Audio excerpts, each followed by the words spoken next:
नमस्कार, quick news India में आपका स्वागत है। मैं अशोक कुमार एक बार फिर हाजिर हूं गोलमाल है भाई सब गोलमाल है लेकर। जी हां दोस्तों, इसमें चर्चा करने वाले हैं उत्तराखंड के मुख्यमंत्री तीरथ सिंह रावत के इस्तीफे के बारे में। जी हां दोस्तों, बताएंगे कि आखिर उन्होंने इस्तीफा क्यों दिया या उन्हें इस्तीफा देने के लिए सरकार ने मजबूर क्यों किया।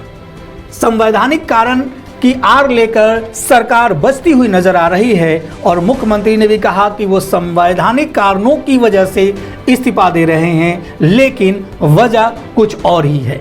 इसकी पूरी पड़ताल हम आप तक पेश करेंगे और बताएंगे कि आखिर उसकी क्या क्या वजहें हैं। यहाँ दोस्तों, आपको पूरी रिपोर्ट से अवगत कराएंगे और सारी जानकारी आपके सामने रखेंगे कि सरकार की क्या मंशा है, सरकार आखिर इतना अफरा तफरी में क्यों दिख रही है, आखिर उनको आनन फानन में क्यों हटाया गया जब सब कुछ ठीक चल रहा था। केवल संवैधानिक कारणों की आड़ लेकर सरकार सही मुद्दों से जनता का ध्यान नहीं भटका सकती है। यहाँ दोस्तों, एक पूरी खबर जो सही और सटीक हो आप तक हम लेकर आते रहते हैं और आगे भी सही जानकारी सही समय पर हम आप तक पहुंचाते रहेंगे, लेकिन वो आपको मिले इसके लिए ज़रूरी है कि आप चैनल को सब्सक्राइब करें, शेयर करें और कमेंट भी करें। साथ ही साथ हमारे द्वारा दी गई जानकारी आपको पसंद आती है तो वीडियो को लाइक करना बिल्कुल भी ना भूलें। आइए जान लेते हैं कि आखिर तीरथ सिंह रावत ने इस्तीफा क्यों दिया, उसकी वजह क्या क्या थी। दरअसल बीजेपी नेता तीरथ सिंह रावत ने भले ही संवैधानिक संकट का हवाला देते हुए उत्तराखंड के सीएम पद से इस्तीफा दे दिया हो, लेकिन मीडिया रिपोर्ट्स की माने तो इसकी हकीकत कुछ और ही बयां करती है। सूत्रों के मुताबिक त्रिवेंद्र सिंह रावत को मुख्यमंत्री पद से हटाए जाने के बाद हुए आंतरिक सर्वे में पाया गया कि तीरथ सिंह रावत के चेहरे के सहारे चुनाव जीतना बहुत मुश्किल है। फिर पार्टी नेतृत्व को यह डर भी था कि अगर रावत उपचुनाव में हार गए या उनकी तरफ से खाली की गई लोकसभा की पौड़ी गढ़वाल सीट पर हुए उपचुनाव में पार्टी हार गई तो इसका बड़ा सियासी नुकसान होने वाला है। जी हां दोस्तों, खबर के अनुसार पौड़ी गढ़वाल से सांसद तीरथ सिंह रावत को 10 सितंबर तक विधानसभा चुनाव जीतना था। पहले उन्हें सल्ट उपचुनाव लड़ने की सलाह दी गई थी, लेकिन वो तैयार नहीं हुए। इस बीच राज्य में 2 और सीटें गंगोत्री व हल्द्वानी खाली हो गई, जहां उपचुनाव होना है। पहले अटकलें थीं कि तीरथ सिंह रावत गढ़वाल क्षेत्र में स्थित गंगोत्री से उपचुनाव लड़ सकते हैं, लेकिन इस सीट पर भी तीरथ सिंह रावत सहज नहीं थे। मैंने पहले ही कहा दोस्तों कि वजह संवैधानिक नहीं है, केवल कुछ और भी वजह हो सकती है और उन तमाम वजहों से हम आपको अवगत कराएंगे कि आखिर किस किस वजह से ऐसा फैसला लेना पड़ा।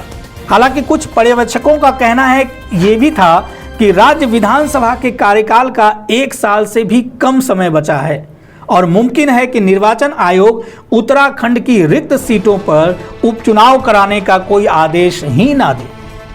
लेकिन शुक्रवार को जब तीरथ सिंह रावत ने अपना इस्तीफा दिया तो उन्होंने पत्र में लिखा कि संवैधानिक बाध्यता के कारण मैं 6 महीने में विधानसभा सदस्य नहीं बन सकता।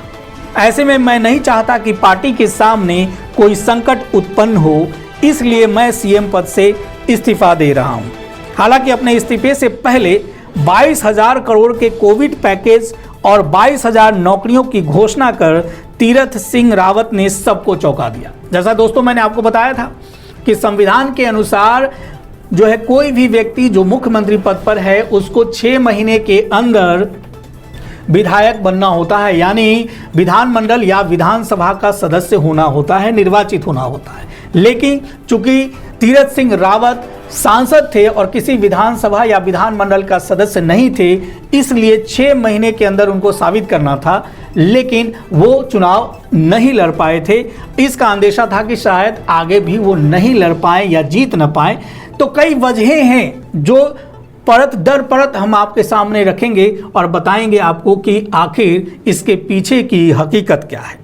जी हाँ दोस्तों, दरअसल ये चौंकाने वाली खबर जरूर थी कि वो इस्तीफे के बाद इस तरह की घोषणा कर रहे थे। उन्होंने जिस अंदाज में 114 दिन की अपनी सरकार की उपलब्धियों को गिनाया, उसकी उम्मीद किसी ने नहीं की थी। उन्होंने विदाई से पहले खुद की पीठ भी थपथपाई और प्रेस के सवालों का जवाब दिए बिना ही चुपचाप सबको धन्यवाद बोलकर वहां से चले गए।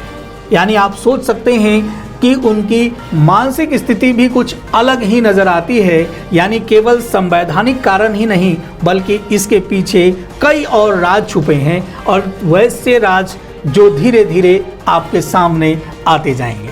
दोस्तों, इस तरह की अलग अलग खबरें हम आप तक निश्चित रूप से लेकर आते रहते हैं और आगे भी आप तक लेकर आते रहेंगे, लेकिन ज़रूरी है कि आप चैनल को सब्सक्राइब करें, शेयर करें और कमेंट भी करें। अगर आपके कुछ सुझाव हैं या कुछ जानकारी आप चाहते हैं तो वो भी कमेंट बॉक्स में लिखकर हमें भेज सकते हैं। हम कोशिश करेंगे कि जल्द से जल्द वो जानकारी आप तक पहुंचाई जाए।